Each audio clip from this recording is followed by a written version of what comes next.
Everybody, we are on to Chapter 16, Vocab, and let's start with our first word, which is Caravelle. Caravelle, if we look right here, it's a small, fast Spanish or Portuguese. Both of them use this ship of the 15th to 17th centuries. Again, that means 1400s to 1600s. And this ship was basically used for transatlantic expeditions to the Americas. This technology used the lantine sail. Lantine sails are right here. This is how you spell it, lantine sails. L-A-T-E-E-N. Which are sails that could be turned, so you could go in any direction if you had the wind, or the wind was for you, or the wind was behind your back, or blowing in your face. You could continue to sail. Well, Caravelle is really important, and the ship design never would have happened without the advances that happened in the previous era from the Muslim world with ship designs in the Indian Ocean trade route. And that was a huge influence in the design of the Caravelle. Smallpox is going to be kind of tough to look at. Smallpox was a disease that still exists, a disease that wiped out much of the population in the Americas. Think of all the diseases, plagues that we've learned about so far in this course. Now, smallpox was a disease that came over with the Europeans, and many, many American Indians got smallpox and died from it. It's one of the main diseases that led to the death of so many Americans in the Columbian Exchange, which helped cause the Europeans to be able to take over the Americas, and many American Indian societies were lost because of this disease, measles, yellow fever, and other diseases. This disease was the biggest reason why we will see American Indian populations be wiped out and Europeans get power and take over much of the Americas. Hispaniola is an island in the Caribbean. Today it has two countries, Dominican Republic and Haiti. It's right here in the Caribbean. This will be the place where Christopher Columbus, when he leaves from Spain in 1492, will first hit land in the Americas. This is where he'll meet the Taino people, and this is important because this will begin the colonization or the takeover of many Europeans coming over into the Americas. Potosi is in South America, today in Bolivia. Potosi was basically a mountain with silver deposits in it. And this is where the Spanish will come and will use much native labor that they will use the mita system. They'll take that the Incas had at that time. Let's do the word mita system right now too. So do Potosi and then look over and find mita system. What the Spanish will do is they will basically mine silver out of Potosi, and they will use this silver that they will make into coins. These are called peso de ocho, or pieces of 8, and they will use these to open up trade actually with Asia. And they will use the mita system, which the Inca used for labor. The Spanish, when they take over the Inca, will use the mita system to basically put Native Americans into slavery to get them to mine this silver. And they'll actually use mercury to get the silver out of the rock ore, and this will poison and kill many of the American Indians who are forced to do the mining. Here we see the Spanish changing the mita system to forced labor at this time, with many indigenous native people from the previous Inca Empire now mining silver for them. And the Spanish will take this silver and will use it to trade in Asia. They actually use this silver, and if they use it to trade in Asia with China, which opens up China as a trade route, a trade partner for them, and they're able to get a lot of goods from China and really enrich themselves. They go to places like the Philippines, they bring the silver there. These silver coins from Potosi become kind of the currency or money for everybody in the world.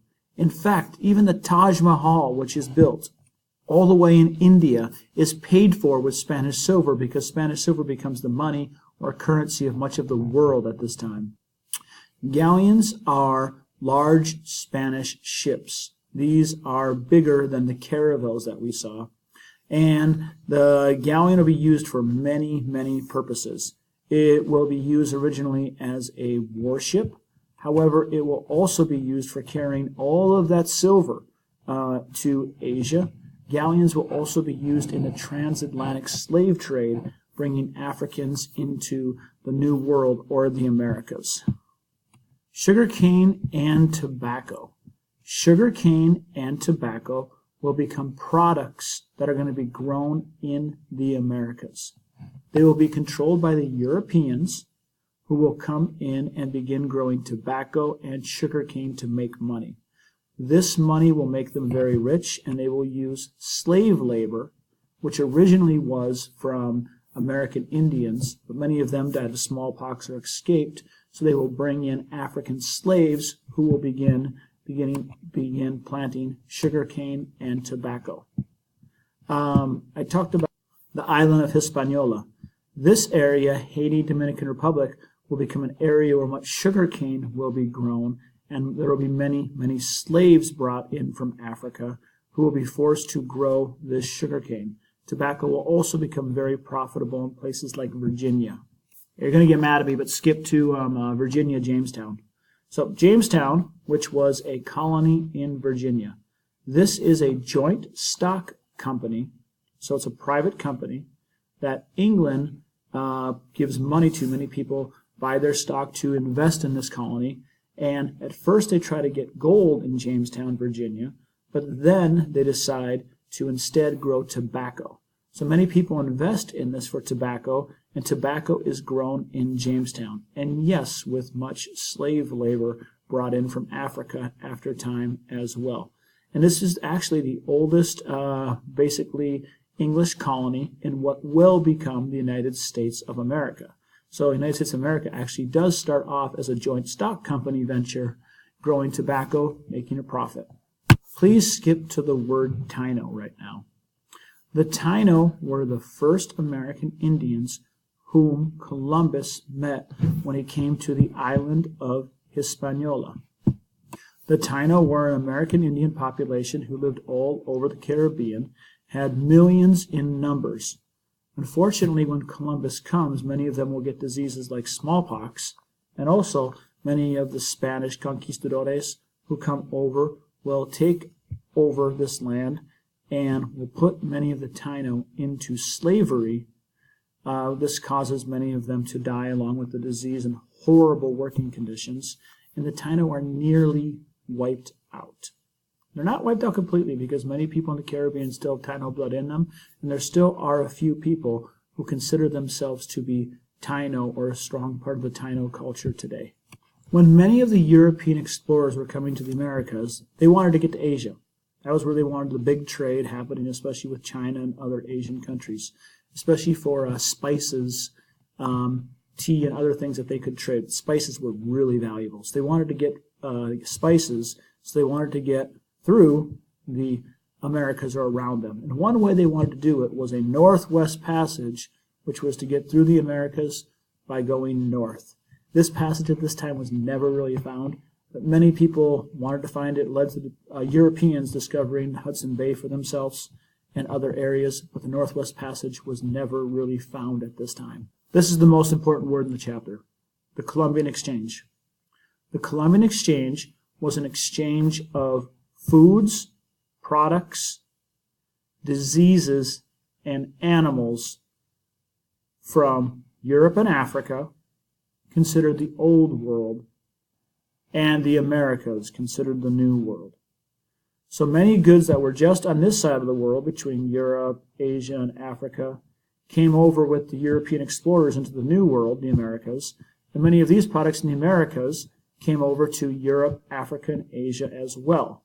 For example, we see things on here like the tomato, for example, is originally from the Americas, and the potatoes from the Americas. These never existed in Europe or Africa. Imagine that, Italian food with no tomatoes. Well, there wasn't until the Columbian Exchange. So we see things here like cows, for example, and large animals and livestock like cattle, sheep, pigs, and horses. Those didn't exist in the Americas. And those will be brought over with other foods. And also diseases. This is a really big one. Diseases kind of come with the livestock. Livestock are what spread a lot of these diseases and plagues in our earlier eras. Well, they will be brought with Europeans who also bring diseases with them, which will wipe out much of the population in the Americas, allowing the Europeans to take over these two massive continents. That is the Columbian Exchange. I believe I'm saying this incorrectly, but Nahuatl was the language that was originally spoken by the Aztecs. This was the language that is still spoken by 1.7 million people today, so it still exists today in its form. And it was the language spoken by the Aztecs. Obviously, the Aztecs weren't speaking Spanish. Spanish will come in and will become a dominant language as the European conquistadores come in and take over land in central Mexico. The Florentine Codex was a study that was held by the Spanish Franciscan Catholic friar Bernardino del Sahagún, and it was basically to try to collect much of the life and many of the basically habits, culture of the Aztecs after the Spanish already came in and destroyed them.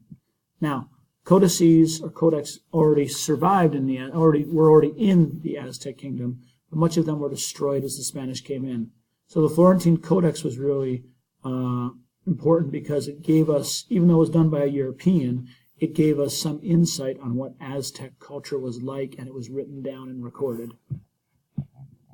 The Virgin of Guadalupe is very important, and it is just basically goes with much of Mexican culture, especially Mexican Catholic culture. According to the story, the legend, there was a man named Juan Diego who was an indigenous man who was kind of in between worlds, in the indigenous Aztec world and the new Catholic Spanish world that was coming in. He was a believer in Catholicism, believed in the Christian God, and he was kind of stuck between worlds, and he was praying, and he was able to see an image of the Virgin Mary. And she left him flowers, which he was able to bring to the more Spanish authorities at this time to prove that he had seen the Virgin Mary. And when he saw her, this image of the Virgin Mary was on his basically cloak that he was wearing, and everyone could see it when he brought the flowers, and this was taken and is still in the basilica or church in Mexico City today. This was very important because the Virgin of Guadalupe became a symbol for Mexican Catholicism and is still a strong symbol today, but it does incorporate elements of native Aztec religions or native indigenous religions as well as Christianity, which makes it a very good symbol of syncretism that exists in the Catholic faith while also keeping indigenous beliefs as well. Voodoo and Santeria, Voodoo is often called Voodoo, Voodoo and Santeria are syncretic beliefs. Both of them combine African beliefs with indigenous beliefs and also Catholicism. These beliefs basically take many of these native indigenous beliefs from Africa and indigenous cultures and incorporate them with Spanish beliefs, especially with the saints. These beliefs are evidence that when the worlds combined after the Columbian Exchange between indigenous African and Catholicism, that indigenous beliefs didn't go away. Many of them were incorporated into new religions. So these would be excellent examples of syncretic religions that exist in the New World, or basically in these cases in the Caribbean. Conquistadores are basically conquerors. They are people from Spain who came to the Americas to come and conquer land and to get rich. Many of them were poor people. Many of them were in debt. Many of them were prisoners who came over to the world to find a new life, to try to raise their social status and to gain wealth in the Americas. And they are responsible largely for the diseases that will come that came with them, and for them conquering and taking over much land in the Americas. Colonies are lands that one land or civilization comes and takes over. If you look here in red, these are the Spanish colonies. So Spain came over with the conquistadores, and here is the amount of land that they were able to take over in this time period. And this land right here would be New Spain. New Spain was much of what would be Central America, Mexico, and in the Americas. It was much of the land that the Spanish conquistadors were able to come and take over as colonies for their mother country of Spain. Spread much of their language, religion, and culture as well.